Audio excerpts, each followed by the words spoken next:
섬김은 헬라어로 디아코니아입니다. 유대인들이나 헬라인이나 디아코니아는 고대 사회에서 노예들이 손님을 대접하기 위하여서 발을 씻어주고 또 주인의 음식을 준비해주고 식사 시중 드는 일들을 하는 것을 의미하는 것이었습니다. 이러한 섬기는 일을 하는 노예를 디아코노스라고 불렀습니다. 우리말로는 성경의 일꾼 혹은 섬기는 자 이렇게 번역이 되었습니다. 이처럼 섬기는 일은 노예의 몫이라고 생각하던 시대에 예수님께서는 섬김의 개념을 완전히 바꾸어 놓으셨습니다. 너희 중에는 그렇지 아니하나니 너희 중에 누구든지 크고자 하는 자는 너희를 섬기는 자가 되고 너희 중에 누구든지 으뜸이 되고자 하는 자는 너희의 종이 되어야 하리라. 여기서 섬기는 자 그리고 종을 같은 위치에 이렇게 놓았죠. 종이 주인을 섬기고 신하가 왕을 섬기고 하급자가 상급자를 섬기는 이 섬김의 의미를 주님께서는 너희 중에는 그렇지 않다는 겁니다. 너희 중에는 그렇지 않다니 이것이 중요하죠. 우리에게. 교회에서는 그렇게 하면 안 된다는 것이죠. 크고자 하는 자가 오히려 섬기는 자가 되고 으뜸이 되고자 하는 자가 오히려 종이 되어야 한다고 말씀하셨습니다. 이것은 기존의 섬김의 개념을 정반대로 말씀하신 것이고 가히 이것은 섬김에 있어서 혁명과 같은 말씀이다 이렇게 생각이 됩니다. 그분의 생애를 통해서 주님은 이렇게 가르치신 이 섬김의 원리를 몸소 본을 보여주셨습니다. 그 섬김의 절정이 뭐냐면요, 십자가입니다. 오히려 자기를 비워 종의 형체를 가지사, 예수님은 종의 형체, 섬김의 형체를 가지셨습니다. 사람들과 같이 되셨고 사람의 모양으로 나타나사 자기를 낮추시고 죽기까지 복종하셨으니 곧 십자가에 죽으심이라. 주님은 하나님의 본체셨으나 종의 형체를 가지셨다고 했습니다. 섬기는 자가 되셨다고 하는 것입니다. 그분은 자기를 낮추어서 피조물인 인간의 모양으로 나타나시고 십자가에서 죽기까지 우리를 섬기셨습니다. 이 하나님께서는 어떻게 이 주님의 희생에 대하여서 보상하셨는가? 오늘 본문이 그걸 말씀하고 있습니다. 이러므로 하나님이 그를 지극히 높여 모든 이름 위에 뛰어난 이름을 주사 하늘에 있는 자들과 땅에 있는 자들과 땅 아래에 있는 자들로 모든 무릎을 예수의 이름에 꿇게 하시고, 여기 하늘에 있는 자들은 주 안에서 죽은 자들일 것입니다. 땅에 있는 자들은 현재 살아있는 자들이죠. 땅 아래에 있는 자는 주 밖에서 죽은 자들을 가리킨다 할 수 있습니다. 여러분, 이 모든 자들이 예수의 무릎 앞에 꿇게 될 것이라고 하는 것입니다. 그 영광을 예수님의 이 섬김의 사역의 보상으로 하나님께서 주셨다고 하는 것입니다. 이것이 하나님께 아버지가 가지신 이 왕권을 아들이신 예수님께 내어주신다고 하는 것입니다. 예수님께서 다시 오셔서 천년 왕국의 왕으로 등극하셔야 되는 이유도 바로 여기에 있는 것입니다. 여러분, 주님조차도 섬김을 통하여서 만왕의 왕이 되는 것이라고 한다면 주와 함께 왕노릇하고자 하는 우리도 당연히 주님의 모본을 따라서 섬김을 통하여 천년 왕국에 들어갈 수 있으며 그 나라의 영광을 취하게 되는 것입니다. 그러므로 우리 인생은 얼마나 섬김의 삶을 살았느냐에 따라서 성공과 실패가 나누어지는 것입니다. 이 오늘 성경이 말하는 섬김이 무엇인지 살펴서 우리가 섬김의 삶을 사는데 도전을 받고자 하는 것입니다. 첫 번째 성경이 말씀하고 있는 섬김은 구제입니다. 구제를 가리켜 성경은 분명히 섬기는 일이다 이렇게 직접적으로 표현하고 있습니다. 최초의 교회가 예루살렘 교회인데 이 예루살렘 교회는 구제를 통한 섬김이 있었습니다. 그런데 이 섬김의 사역이 어찌어찌 하다 보니까 성도들 보기에 공평하지 않게 느껴졌습니다. 그래서 헬라파 유대인들이 히브리파 출신의 그 유대인들을 원망하는 일이 생겼습니다. 그때의 제자가 더 많아졌는데 성도를 제자라고 부르죠. 제자가 더 많아졌는데 헬라파 유대인들이 자기의 가부들이 매일의 구제에 빠짐으로 히브리파 사람을 원망하니 가부들이 매일의 구제에 빠졌다 하는데 그 다음 절을 보면 이것은 그날에 먹을 음식조차 없었던 거예요. 가부들이. 그 당시의 가부들은 그렇게 가난에 빠질 수밖에 없는 사회의 그런 구조 시스템이 되어져 있었어요. 그래서 이게 매일의 구제에 빠졌다고 하는데 사도들은 이것을 해결하기 위해서 교회에 추천을 받아서 7사람에게 안수하고 그들로 하여금 이 구제하는 일들을 주관하게 했습니다. 이것이 집사 직분의 기원이 된 것입니다. 우리는 여기서 최초의 교회인 이 예루살렘 교회가 매일의 그 먹을 식량, 음식조차 없었던 가난한 가부들에게 먹을 음식을 제공하는 일을 주요한 섬김의 사역으로 삼았던 것을 알 수 있는 거죠. 이후에 복음이 이방 땅으로 전파된 후에 어떤 일이 있었냐면 흉년이 들었어요. 그런데 예루살렘 교회가 그러다 보니까 가난한 가부들만 매일의 음식의 그 구제에 빠지는 게 아니라 일반 성도들까지 이제는 먹을 것이 없는 그런 지경에 이른 것입니다. 이때에 이방 교회가 어떤 반응을 보였을까? 흉년 가운데 예루살렘 교회를 돕는 대표적인 교회가 안디옥 교회였습니다. 이것이 사도행전 11장에 기록되어져 있습니다.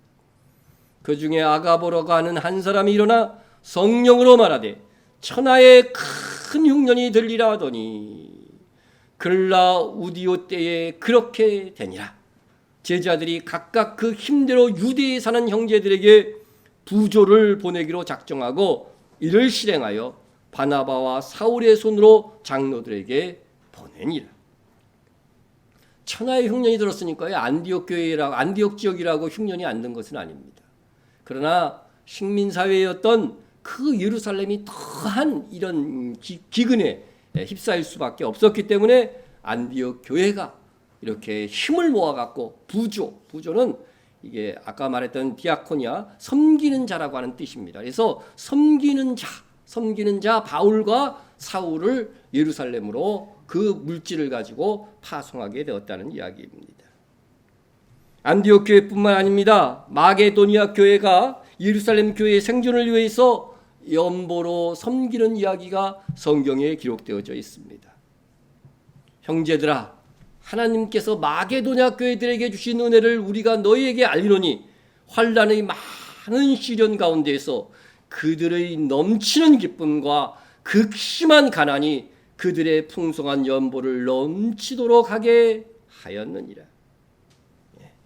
여러분, 마게도냐 교회 그리고 이 아가야 지역의 이런 교회들이요 예루살렘 교회를 도왔는데 그들조차도요 극심한 가난 중에 있었다는 거예요. 그러나 기쁨으로 기꺼이 우리에게 복음을 전해줬던 예루살렘 교회를 향하여 구제의 연보를 하였던 것입니다. 그래서 이렇게 마게도니까 예루살렘 교회의 생존을 위하여 연보하여 섬기는 이야기가 로마서에도 나오는데, 그러나 이제는 내가 섬기는 일로, 이 구제의 일을 섬기는 일이라고 한 거죠. 섬기는 일로 예루살렘에 가노니 이는 마게도냐와 아가야 사람들이 예루살렘 성도 중 가난한 자들을 위하여 기쁘게 얼마를 연보하였습니다. 여러분, 그 교회의 대표가 갈 정도로 이 구제 사역을 이 초대교회에서 굉장히 중요하게 여겼던 것을 알 수가 있습니다. 그래서 바울은 이 고린도 교회의 섬김의 사역에 대해서 이렇게 평가했습니다. 성도를 섬기는 일에 대하여 이것이 곧 적게 심는 자는 적게 거두고 많이 심는 자는 많이 거둔다는 말이로다. 여러분, 섬기는 일, 곧 환난 중에 있는 다른 성도들을 구제하는 일에 많은 연보를 한 사람들은 많이 거두게 될 것이다. 많은 결실을 얻게 될 것이다. 적게 드린 사람은 적게 거둘 것이다. 이렇게 말씀한 것입니다. 이는 교회를 통한 우리의 섬김의 사역이 반드시 언젠가는 열매로, 나의 열매로 이루어질 것을 말씀하고 있는 것입니다. 이것은 구제뿐 아니라 모든 섬김에 있어서 마찬가지입니다. 우리는 최종적으로 그 나라 천년 왕국에서 우리가 섬기는 일에 헌신한 열매를 거두게 될 것입니다. 여러분, 땅에서 우리가 심어서요, 하늘에서 거두게 되는 것입니다. 하늘에서 거두는 것은 영원한 것입니다. 땅에서 거둔 거는요, 잠시 지나가는 것입니다. 우리가 땅에서 심어서 하늘에서 거두는 이 믿음으로 우리가 오늘을 살아야 되는 것입니다. 이왕이면 여러분 많이 심고 많이 거두는 여러분이 되시기를 축원합니다. 그런데 이러한 연보를 섬기는 일에 있어서는 마음이 참 중요합니다. 그래서 이렇게 권고합니다. 각각 그 마음에 정한 대로 할 것이요, 인색함으로나 억지로 하지 말지니 하나님은 즐겨내는 자를 사랑하시느니라. 내가 섬기는 일에 드리는 헌금이 나의 마음에 인색함이나 억지가 있다고 한다면 그냥 하지 않는 것이 좋습니다. 믿음의 분량에 따라서 사람마다 정해질 때가 있어요. 금액이 딱 정해집니다. 이것을 축소하지도 말고 더하지도 마시기 바랍니다. 하나님은 즐겨내는 자를 사랑하신다고 합니다. 하나님의 사랑을 받고자 하는 분들은 즐겨내시기 바랍니다. 근데 여기서 즐겨낸다고 하는 것은 자주 낸다는 그런 의미가 아니고 마음의 명랑함, 즐거움으로 드리는 것을 말씀하는 것입니다. 그리고 우리가 이게 드릴 때 조심하는 것은 개인적으로 이렇게 돕는 것들은 혹 내가 드러나기가 쉽습니다. 그렇기 때문에 교회를 통한 구제, 그것이 은밀한 구제가 되기 때문에 초대교회도 그렇게 하였던 것입니다. 또한 이렇게 하나님께서 교회를 통해서 즐거움으로 다른 사람을 돕는 자들에게 그것을 점점 더 잘 감당할 수 있도록 은혜를 더해 주시겠다고 하는 약속이 있습니다. 하나님이 능히 모든 은혜를 너희에게 넘치게 하시나니 이는 너희로 모든 일에 항상 모든 것이 넉넉하여 모든 착한 일을 넘치게 하게 하려 하십니다. 사실 우리가 섬기는 착한 일을 하고자 할진데 먼저 우리에게 넉넉하게 하시는 은혜가 있어야 합니다. 없는데 어떻게 돕습니까? 하지만 우리의 착한 마음이 준비되고 정말 어려운 가운데서 작게라도 섬기기 시작하면 하나님께서 그것을 감당하시도록 공급하시는 은혜를 베푸실 것을 약속하고 있습니다. 이것을 우리가 체험 속에서 누려야 되는 것입니다. 이렇게 우리가 하나님의 공급하심 속에 가난한 자들을 섬기는 착한 일을 하면 이것은 반드시 우리의 의로서 기록되어서 하나님의 나라에서 칭찬과 영광과 보상을 얻게 될 것입니다.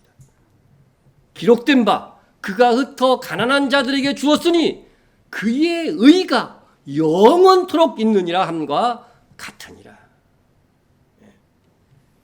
여러분, 재물을 어떻게 쓰는 것이 지혜인가 하는 것을 가르쳐 줍니다. 나의 재물을 가난한 자들을 위해서 섬기는 일에 쓰면 반드시 하나님께서 영원한 영광으로 보상해 주시겠다고 하는 약속의 말씀이 있습니다. 여기서 기록된 바 그랬으니까 이것은 구약 성경에 있는 말씀을 그대로 인용해서 기록한 것입니다. 그래서 한번 이 원문을 시편 112편 9절인데 찾아가서 읽어보면 이렇습니다. 그가 재물을 또 빈궁한 자들에게 주었으니 그의 의가 영구히 있고 그의 뿔이 영광 중에 들리로다. 성경에서 뿔은 뭐를 상징해요? 힘, 권력, 왕권. 그래서 흔히 다윗의 뿔 그렇잖아요. 네, 다윗의 뿔. 네, 그와 같이 우리가 주 앞에 갔을 때에 정말 주와 함께 왕노릇을 하게 하는 그러한 영광을 낳게 하는 것이 뭐냐면 이 땅에 살 때에 정말 가난한 빈민들을 생각하고 나보다 연약한 사람들을 돕고 이러한 섬김의 사역들이 나로 하여금 그 나라에서 영광을 차지할 수 있도록 하게 하신다고 하는 것입니다. 자, 여러분, 그러므로 나의 소유로 된 것이 내가 얼마나 흩어서 나보다 가난한 자들에게 나누어 주었는가 하는 것들을 한번 점검해 보시는 시간이 되기를 바랍니다. 또 우리 교회가 이 일을 잘 감당할 때에 천국에서 우리 모두의 영광이 될 줄로 압니다.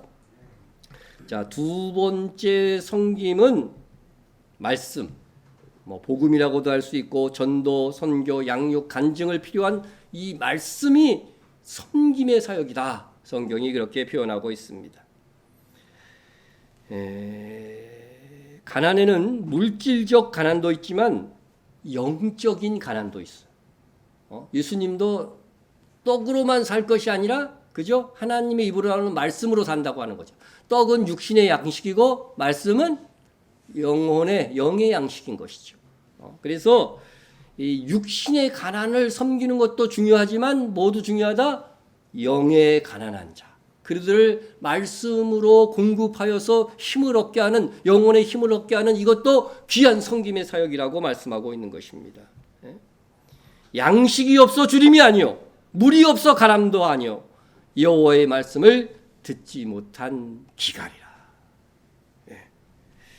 여러분, 그러면 영적인 무지와 가난 속에 있는 사람을 가장 유익하게 섬기는 일이 무엇이겠습니까? 하나님의 말씀은 우리의 영과 혼이 살 수 있는 생명의 양식입니다. 하나님의 말씀으로 그들의 가난을 해결할 수가 있는 것입니다. 그렇기 때문에 말씀 사역이 섬김에 있어서 가장 중요한 사역이 되는 것입니다. 여기서 내가는 바울입니다. 내가 교회의 일꾼 된 것은 하나님이 너희를 위하여 내게 주신 직분을 따라 하나님의 말씀을 이루려 함이니라 했습니다. 여기서 일꾼이라고 한다는 것은 우리말로 하면 섬기는 자예요. 풀어서 쓰면 섬기는 자. 여러분, 바울은 자기가 섬기는 자라고 했고 특별히 하나님의 말씀에 대하여 섬기는 자라고 선언을 했습니다. 그리고 교회를 목회하는 자신의 믿음의 아들 디모데에 편지할 때에도 디모데 너도 역시 이런 섬기는 자다 이렇게 표현을 해줍니다. 하나님의 말씀과 기도로 거룩하여 짐이라.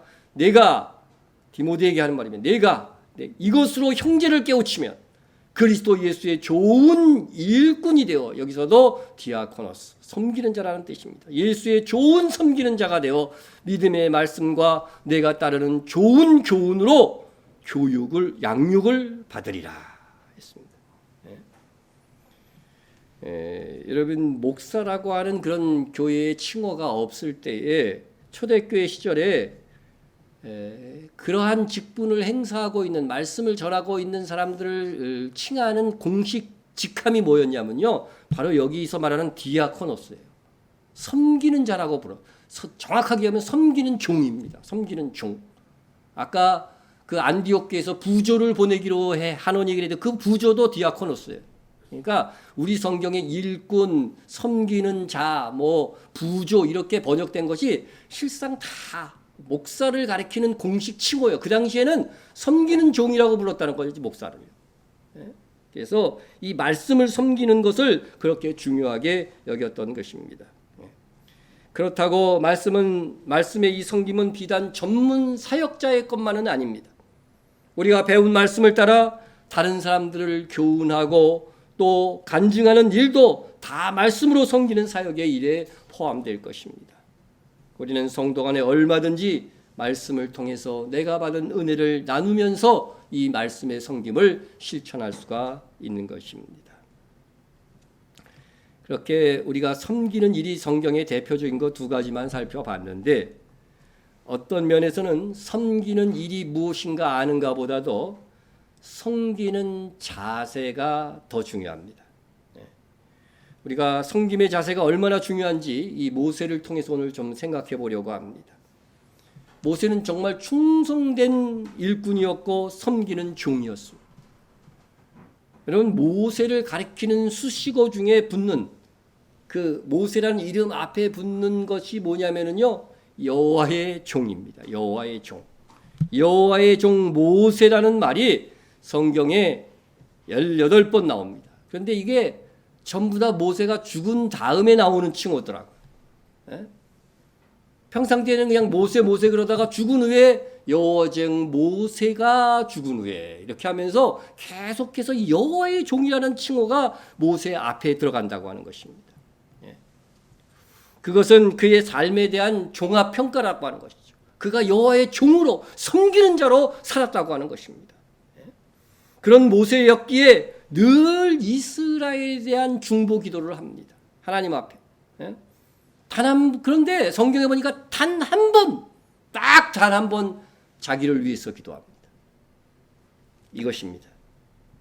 구하옵나니 나를 건너가게 하사 요단 저쪽에 있는 아름다운 땅, 아름다운 산과 레바논을 보게 하옵소서 하되. 예. 모세는 요단 건너편 눈에 보이는 적과 꿀이 흐르는 그 땅, 이스라엘 백성이 목표로 하고 40년을 달려온 그 땅 지금 눈에 보여요. 눈에 산 위에 올라서 눈에 보이는데 저기 좀 건너가게 해 주십시오. 하나님 앞에 자기의 소원을 아뢰습니다. 그런데 하나님의 응답은 참으로 매몰차다 못해 살벌하시기까지 하십니다. 그만해도 족하니 이 일로 다시 내게는 말하지 말라. 하나님은 모세가 가나안으로 들어가는 것을 허락지 않으셨을 뿐만 아니라 또다시 이러한 같은 내용으로 기도도 하지 말라고 말씀하신 것입니다. 모세에게 그만해도 족하니 이 일로 다시 내게 말하지 말라는 이 하나님의 응답은요, 모세에게 절망감을 주었을 것입니다. 평생 여호와의 종으로 수고한 모세가 가나안 땅에 들어가지 못하게 하는 그러한 사건이 무엇이었을까?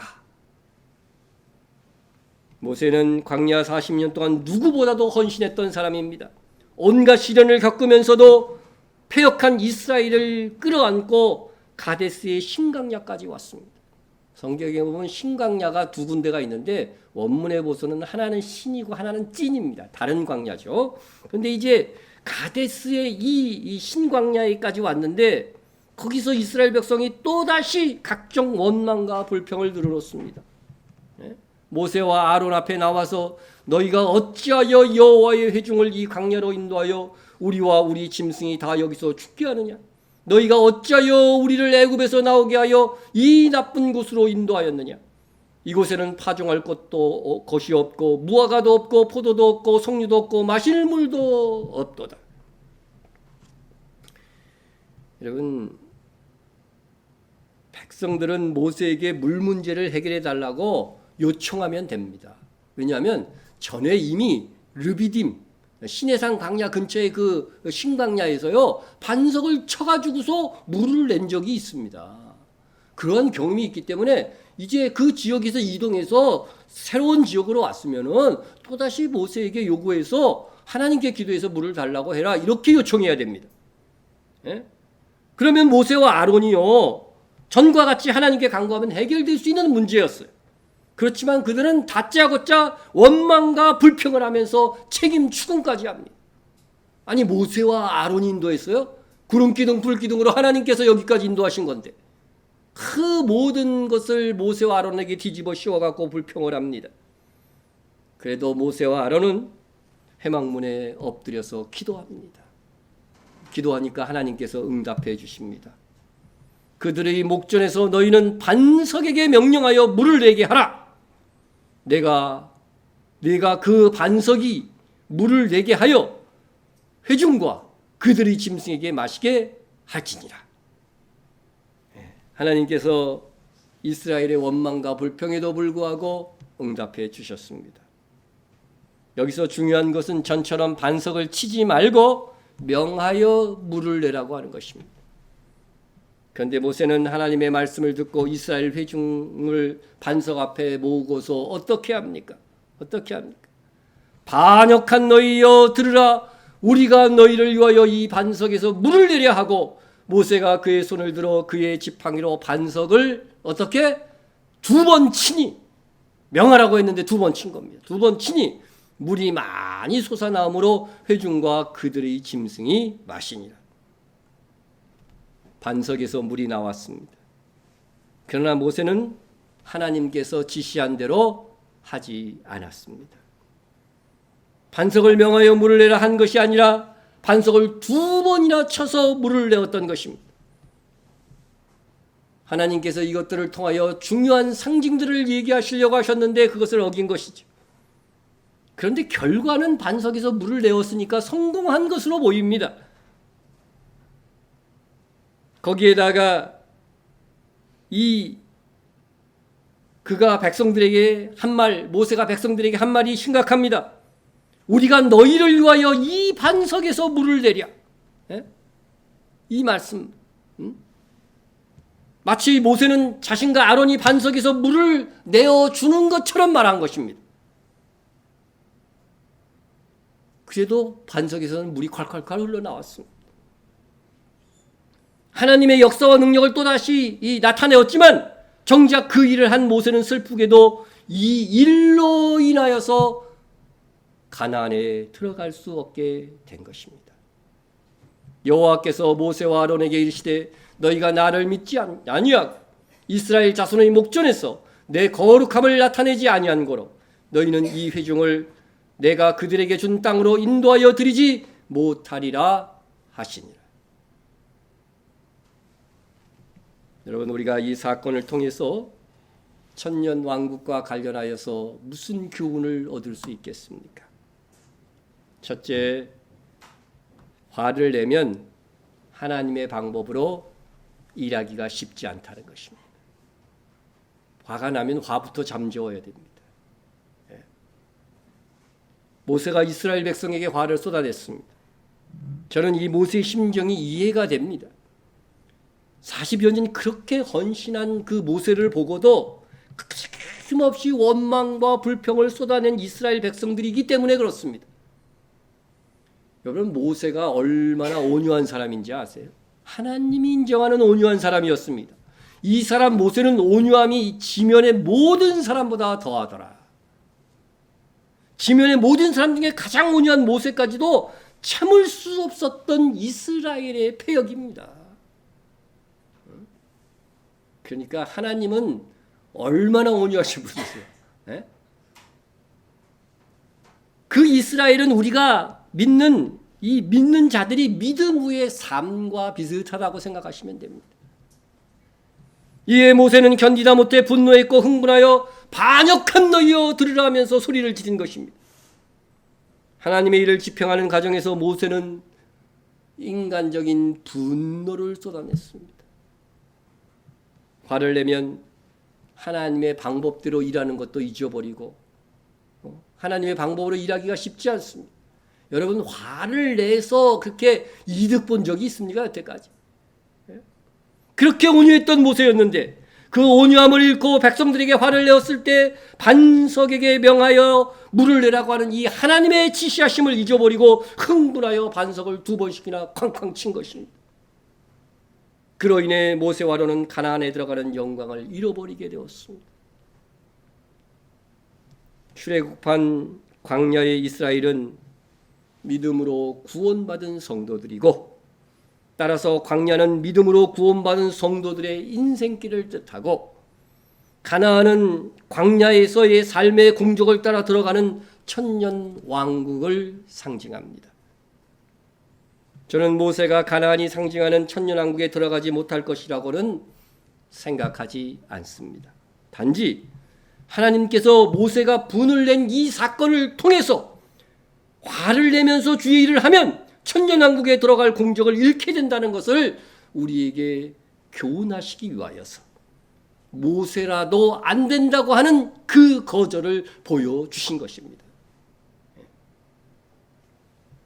사람이 성내는 것이 하나님의 의를 이루지 못함이니라고 하였습니다. 우리는 혹 함께 주의 일을 하면서 감정을 주체하지 못하고 화를 낸다고 한다면 나에게 수고와 상을 상당하게 갉아먹고 있다는 것을 인식해야 됩니다. 반대로 화날 상황에서도 참고 온유함을 유지하면 천년 왕국에서 다스릴 땅을 차지하게 될 것입니다.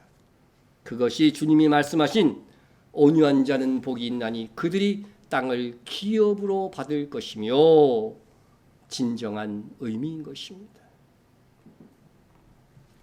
두 번째 교훈은 섬김의 일을 하고 하나님께 영광을 돌리지 않거나 하나님의 영광을 가로채면 그로 인해서 천년왕국에 들어갈 공적이 되지 못한다고 하는 것입니다.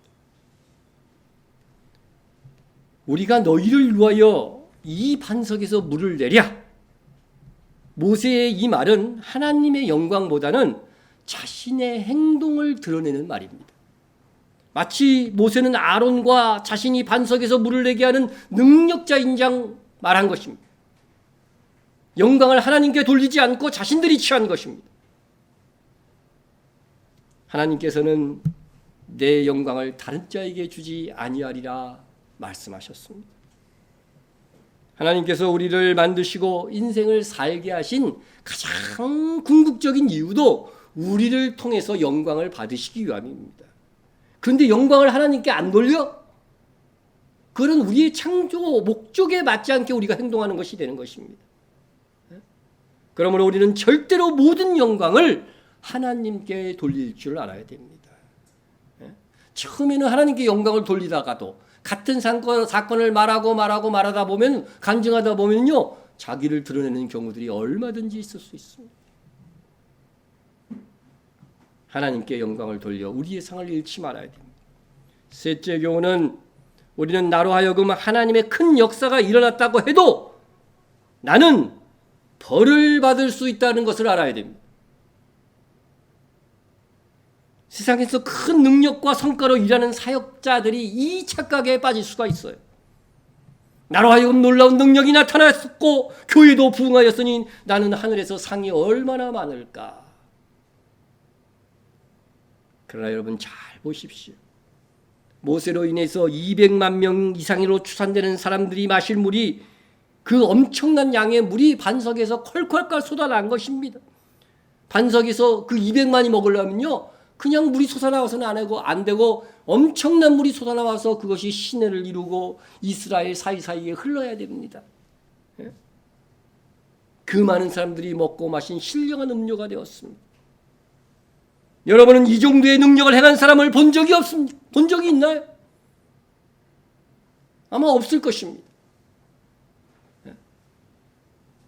우리가 사는 동안 이러한 기적들이 아무리 큰 기적이라도 이와 같은 기적은 일어나지 적이 없습니다. 그러나 모세가 이러한 기적을 일으켰어도 이것을 하나님의 역사임을 피력하지 않고 우리가 했다고 말했을 때에 그는 상을 받은 것이 아니라 가나안에 들어가지 못하는 벌을 받았습니다. 상이 아니라 벌을 받았어요. 여러분 그러니까 상을 단순히 잃어버리는 것에서 끝나는 것이 아니라 벌을 받는다니까요. 우리는 그냥 상 잃어버리고 끝나나 이렇게 생각할 수 있습니다. 아닙니다. 그동안 수고했던 상까지 다 까먹는 거죠. 벌을 받습니다. 우리의 섬김에서 우리의 자랑이 하나님의 거룩함이나 영광보다 앞서 있다면 이런 섬김은 복이나 상급이 근거가 되기보다는 오히려 징벌의 근거가 될 수 있음을 우리는 모세의 실수를 통해서 깨달아야 하는 것입니다. 우리가 오늘 불렀던 찬송처럼 모든 영광을 하나님께 온 마음과 뜻 다해 모든 영광을 하나님께 돌려드립시다. 경기 영광 모든 권세 주님 홀로 받으소서. 멸시천대의 십자가는 제가 지고 가오리다. 이름 없이 빛도 없이 감사하며 섬기리다. 이렇게 우리 주님께 모든 영광을 돌리면서 사는 삶이 된다고 한다면 주께서 보상해 주시는 것입니다. 하나님께서 천년 왕국에서 보상해 주시는 것입니다. 그런데 이 땅에서 모든 영광을 차지하고 자랑하고 이렇게 하면 그 나라에서 받을 상이 없는 것이 아니라 대래 벌을 받게 된다는 것입니다. 가나안은 천년 왕국과 영원한 하나님의 나라에서 받는 하늘 상급을 상징한다고 했습니다. 하나님께서는 모세의 사건을 통해서 천년왕국에서 왕노릇하는 그 상급을 얻기 위하여 우리가 어떤 섬김의 자세를 가져야 함을 보여주셨습니다.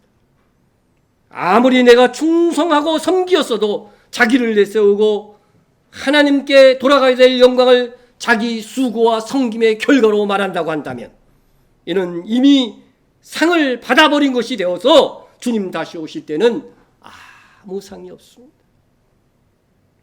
상이 없는 것뿐만 아니라 모세의 경우처럼 벌을 받습니다. 우리가 두려움으로 이 말씀을 받아야 할 것입니다. 여러분, 물은 높은 곳에서 낮은 곳으로 흐릅니다. 그래서 낮은 곳에 물이 제일 먼저 고이게 됩니다. 그리고 가장 나중까지 물이 남아있는 것도 낮은 곳이어서 그곳에서 주위에 생명력을 공급하는 역할과 소임을 다하게 되는 것입니다. 우리의 섬김의 사역도 영광은 하나님께 돌리고 마음은 낮아져야 됩니다.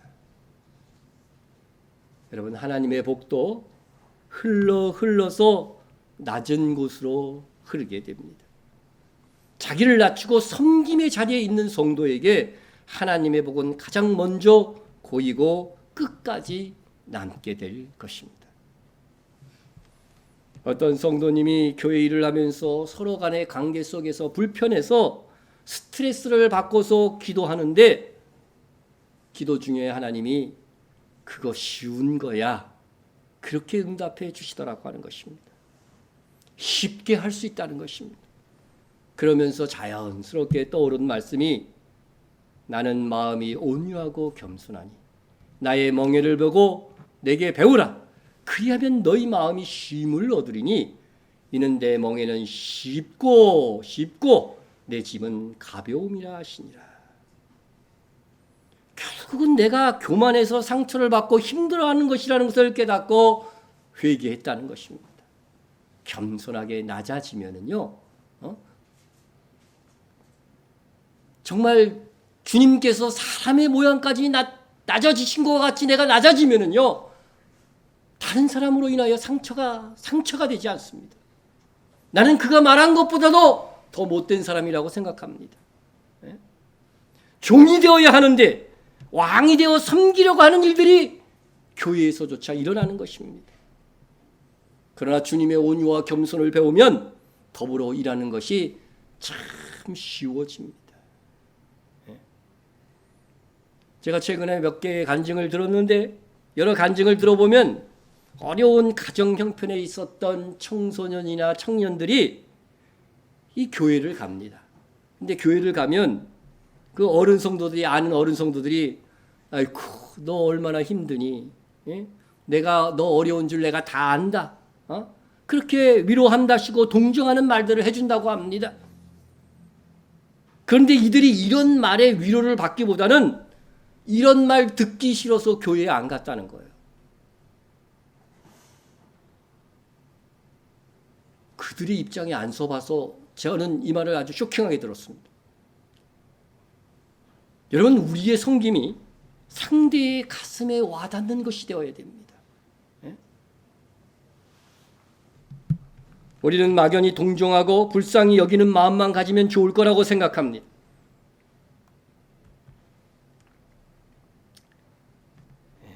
우리는 류승현 작가라고 하는 분이 동정할 거면 차라리 돈으로 주세요라는 글을 읽은 적이 있습니다. 자기 큰딸이 장애아이라고 합니다. 친정에 갔다가 부모님이니까 딸이 장애아를 낳아서 이렇게 힘들게 키우는 것을 보고 걱정하는 마음에 이런저런 말로 동정해 주었는데 그동안 쌓인 서름까지 더해서 그냥 이분이 폭발한 것입니다. 동정하는 말이 위로가 되기는커녕 화가 나서 울며 분노를 쏟아낸 겁니다. 그렇게 하고서 한바탕 하고서 이제 집에 오니까 엄마에게 연락이 왔는데 돈을 좀 보냈다고. 애들 맛있는 거 사주라고. 엄마가 자기 마음에 상처를 준 것을 미안함을 전달할 길이 달리 없었으리라고 생각했답니다. 다음 날이 되자 아빠의 메시지도 와 있었는데 아빠도 돈을 보냈다고 합니다. 메시지에는 미안하다는 말과 생활비에 보태쓰라는 말이 담겨져 있었다고 합니다. 류 작가는 언제 내가 돈 달라 했어요. 이런 돈 없어도 잘 삽니다 하고 부모님 통장으로 돈을 돌려 보냈으면 얼마나 멋졌을까. 하지만 현실 속 찌질한 나는 그러지 않았다고 합니다. 그래, 동정받을 거면 차라리 돈으로 받는 게 낫다. 그러면 당장 현실적인 도움이라고도 된다. 그러면서 1994년 일본 드라마 집 없는 아이의 명대사가 있는데 동정할 거면 돈으로 주세요가 이렇게 자기의 삶에 들어올 줄은 몰랐다고 적었습니다.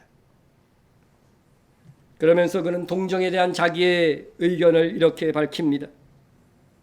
자신이 부모님이 걱정하는 마음에서 동정하는 그 말을 한 것인데 자기가 왜 폭발했을까? 부모님으로서는 장애아이를 키우며 불쌍하게 사는 딸을 위하는 마음에서 이런저런 말을 했다가 어떻게 보면 성격 더러운 딸한테 폭탄을 맞은 것입니다. 그것은 자기가 동정을 받았지만 공감받지 못했다고 하는 것입니다. 동정이라는 이 단어를 사전에서 찾아보면요, 남의 어려운 처지를 자기 일처럼 알아주거나 가볍게 여기는 마음 이렇게 되어 있더라고요. 네? 여기서 중요한 건 뭐냐면요, 자기 일처럼입니다. 자기 일처럼. 네? 타인의 힘든 처지를 자기 일처럼 공감한 상태에서 우러난 마음은 그 진정성이 상대에게도 가서 닿게 된다고 하는 것입니다. 그럴 때의 동정은 마음까지 함께 전달돼 가슴의 온도까지 올라갑니다. 동정하면서 자기 일처럼이라고 하는 이 부분이 빠지고 상대를 딱하게 가볍게 여김만 드러나면 그게 바로 문제가 된다는 것입니다.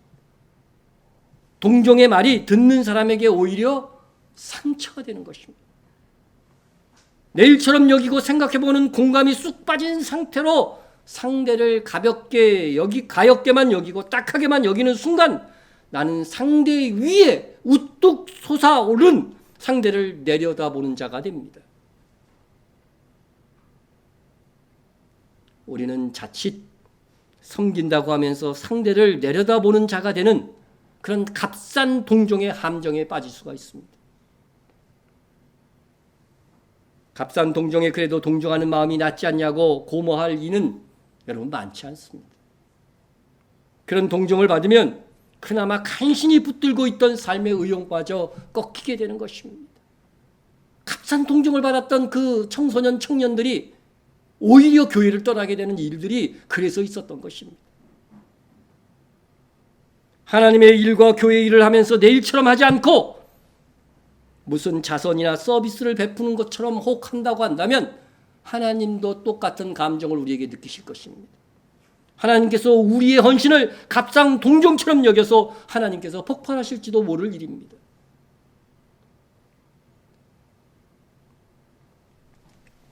좀 전에 소개했던 공감되지 않는 동정에 폭발해버린 유 작가는 자신의 글을 이렇게 끝맺음을 합니다. 이날 일은 잘 마무리됐다. 내가 왜 서러운 마음이 들었는지를 다는 아니더라도 어느 정도 얘기했고 엄마 아빠는 이런 내 마음을 받아줬다. 내 마음이 사르르 풀린 건 입장 바꿔 생각해 보기 시작한 부모님의 공감 덕이었을까? 위로금 덕이었을까? 지질한 내가 위로금으로 아이들과 외식하며 행복했다고 하는 건 우리 부모님에게 비밀이다. 이렇게 해서 글을 끝맺었습니다.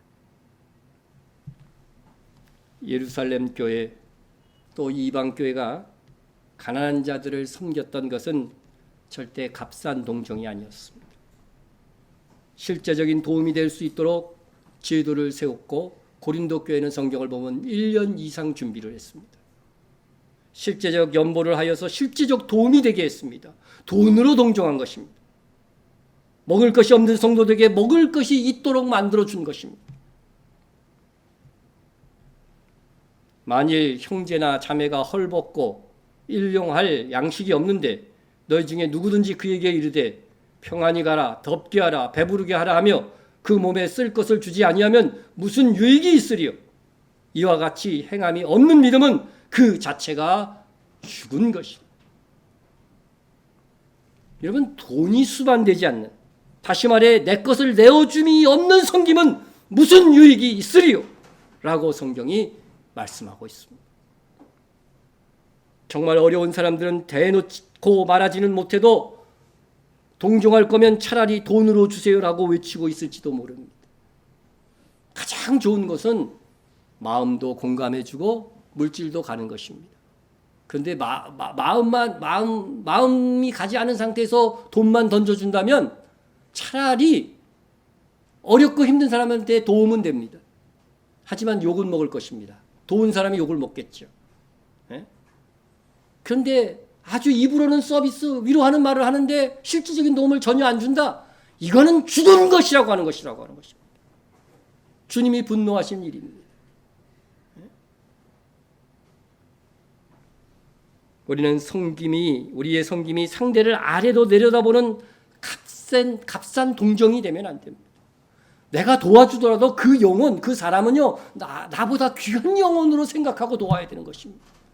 그래야 값싼 동정이 되는 것이, 값싼 동정이 아니 되는 것입니다.